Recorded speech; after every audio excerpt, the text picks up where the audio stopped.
Assalamualaikum warahmatullahi wabarakatuh.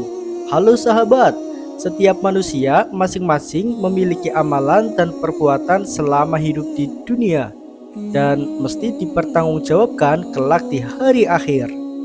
Jika timbangannya lebih banyak ke amal baik, maka surga adalah tempatnya. Namun jika melakukan kejelekan, maka neraka tempatnya. Ada sosok yang dikunjungi Rasulullah di neraka dan ditarik masuk ke dalam surga. Kira-kira siapa ya mereka itu?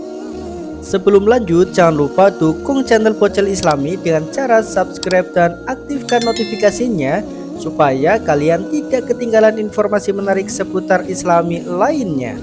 Rasulullah Shallallahu Alaihi Wasallam sibuk di hari kiamat.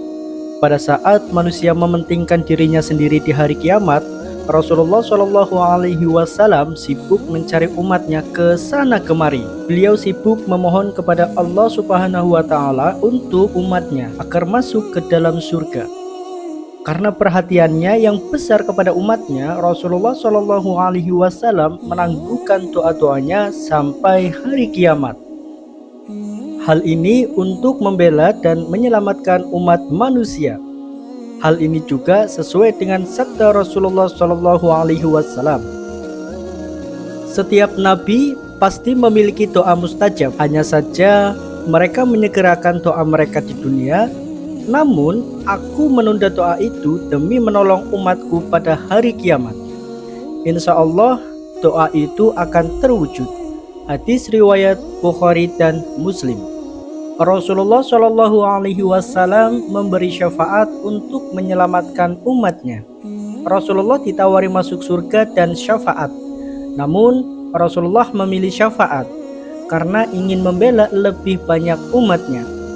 Hal ini disebutkan dalam hadis Rasulullah, "Aku memberi pilihan antara syafaat dengan masuk separuh umatku ke surga, namun aku memilih syafaat sebab syafaat lebih menyeluruh dan lebih banyak. Mungkin saja kalian mengira syafaatku hanya untuk orang-orang bertakwa. Tidak, tetapi juga untuk orang-orang yang berdosa." Hadis riwayat Tirmizi. Syafaat Rasulullah tak hanya berlaku bagi mereka yang bertakwa, tetapi juga untuk umat yang berlumuran dosa. Namun, bukan berarti umatnya bebas melakukan hal maksiat ya. Orang yang ditarik dari neraka. Saat hari kiamat, Rasulullah Shallallahu Alaihi Wasallam selalu menanyakan keberadaan umatnya kepada malaikat Jibril. Jibril pun mengatakan bahwa umatnya adalah umat terakhir. Akhirnya datanglah umat Nabi Muhammad Shallallahu Alaihi Wasallam sambil menangis dan serta memikul beban di belakang mereka.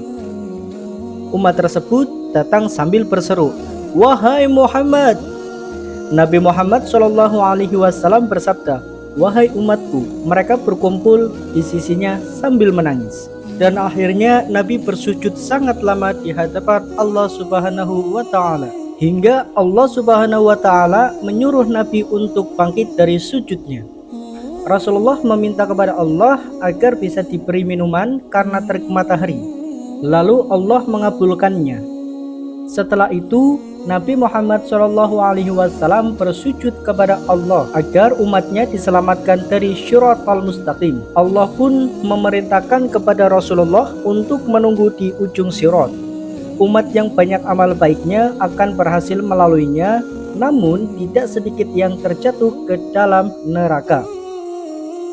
Melihat umatnya banyak di neraka, Rasulullah SAW kembali bersujud kepada Allah dan meminta untuk menyelamatkan umatnya yang di dalam hatinya ada iman sebesar biji kurma. Allah pun mengabulkan permintaan Rasulullah. Kemudian Rasulullah menuju ke neraka dan mencari umatnya yang memiliki iman sebiji kurma dan mempersilahkan mereka untuk masuk ke dalam surga. Itulah sosok yang dikunjungi Rasulullah di neraka pertama kali. Lagi-lagi Rasulullah Shallallahu Alaihi Wasallam bersujud dan menangis, memohon kepada Allah Subhanahu Wa Taala untuk menyelamatkan umatnya dari api neraka. jika umat tersebut memiliki iman sebesar biji jagung. Allah pun mengabulkannya. Rasulullah lalu menjemput umatnya dan memerintahkan malaikat untuk mengeluarkan umatnya yang memiliki iman sebesar biji jagung untuk masuk ke dalam surganya Allah.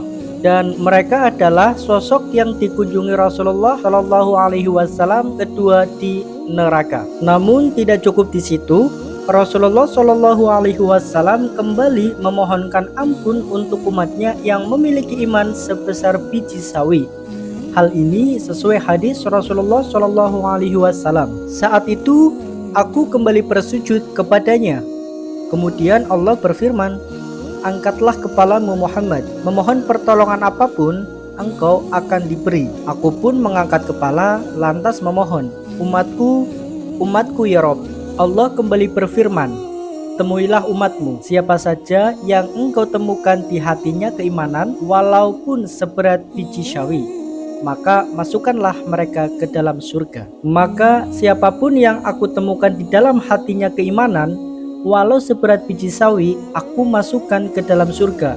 Hadis riwayat Ahmad.